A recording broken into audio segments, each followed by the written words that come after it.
नालंदा में भगवान राम के नाम पर गाना बजता है। कई हजार लोगों की भीड़ नालंदा के बिहार शरीफ के पूरे शहर में घूम रही होती है। कहा जाता है कि आधा शोभा यात्रा निकल चुका था और आधा अब लगभग लगभग बचा था, और उसी वक्त भीड़ एक इलाके में जाती है। उस इलाके में कुछ लोग होते हैं, वो लोग आपत्ति जताते हैं, पत्थर चलाया जाता है और इसके बाद केवल तड़तड़ाहट की आवाज सुनाई पड़ती है।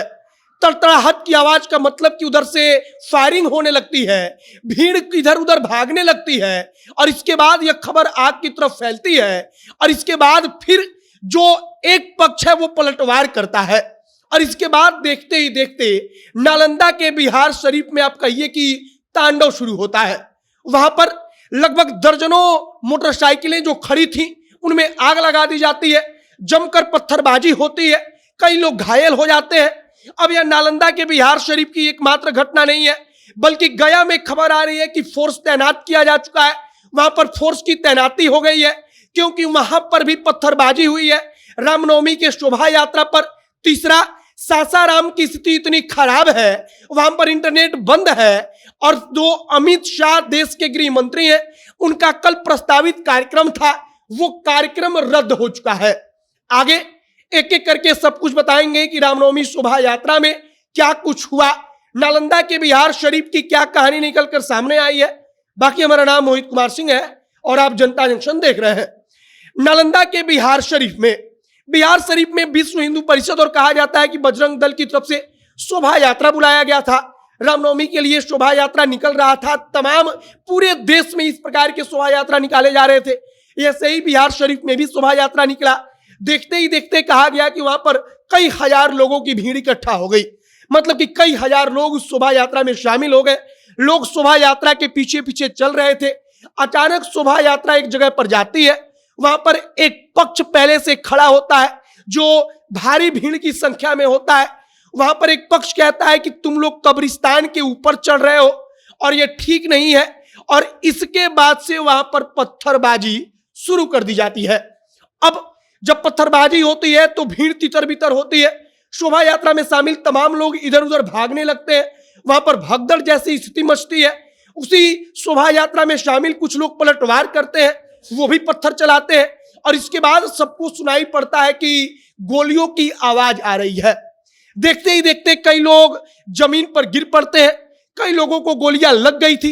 कहा जा रहा है कि आधा दर्जन से ज्यादा लोगों को गोलियां लगी हैं, जो लोग अस्पताल में इस वक्त पर इलाज करा रहे हैं। इधर गोलियों की तड़तड़ाहट सुनाई पड़ती है, यह खबर पूरे शहर में तुरंत फैल जाती है और इसके बाद वहां पर जाकर एक मदरसा था, उस मदरसे में आग लगा दी जाती है। बताया जाता है कि मदरसा मस्जिद था, उसमें आग लगा करके उसे जला दिया जाता है। वहां पर सड़क पर जो तमाम मोटरसाइकिलें खड़ी होती हैं उनमें बारी बारी से आग लगाई जाती है। इसके बाद वहां पर जो आधी रात को कहा जा रहा है कि पटना में पुलिस मुख्यालय के अंदर जो बड़े अधिकारी हैं, बड़े आईपीएस अधिकारी हैं, वो बैठकर मीटिंग करते हैं। तत्काल नालंदा के बिहार शरीफ में पटना से आईपीएस अधिकारियों को भेजा जाता है।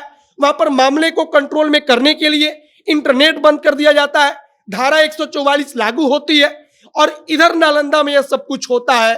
तब तक एक नई खबर आती है कि गया में फोर्स की तैनाती हो गई है।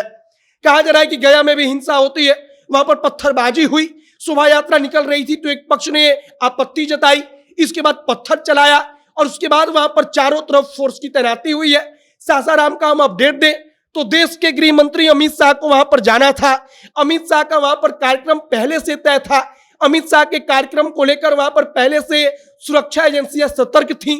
उसके बावजूद सासाराम में देखते ही देखते इतनी बड़ी घटना हुई कि अब अमित शाह जो देश के गृह मंत्री हैं, उनका प्रस्तावित कार्यक्रम रद्द हो चुका है। सासाराम में भी इंटरनेट बंद है, वहां पर भी कोई इंटरनेट नहीं चला सकता है। कहा जा रहा है कि धारा 144 भी लागू है और पुलिस चप्पे चप्पे पर तैनात है। पुलिस सुनिश्चित कर रही है कि कोई भी व्यक्ति घर से बाहर ना निकले, कहीं कोई 2-4 व्यक्ति एक साथ इकट्ठा एक जगह पर ना मिल पाए, और पुलिस चप्पे चप्पे पर सड़क पर तैनात है। कुल मिलाकर रामनवमी में बिहार के लगभग 3 जिलों से अब तक खबर आ चुकी है कि वहां पर चप्पे चप्पे पर पुलिस की तैनाती है। बिहार शरीफ की हमने आपको कहानी बताई। हमने सासाराम के बारे में बताया कि वहां पर गृह मंत्री का प्रस्तावित दौरा रद्द हो चुका है। वहां पर गृह मंत्री को कल जाना था, बड़ी रैली का आयोजन था, बड़े जनसभा का आयोजन था, सारा का सारा रैली, सारा का सारा जनसभा वहां पर रद्द हो गया, खत्म हो चुका है। अब पुलिस आगे किस प्रकार से सब कुछ कंट्रोल में करती है देखने का विषय होगा। फिलहाल जो कहानी निकलकर सामने आई है हमने आप तक पहुंचाया है। आपकी इस पर प्रतिक्रिया क्या है कमेंट बॉक्स में लिखकर बताइएगा। आगे जो तमाम जानकारी आएगी हम आप तक पहुंचाएंगे। कैमरे से विशाल खड़े हैं और मैं मोहित कुमार सिंह। बहुत बहुत धन्यवाद।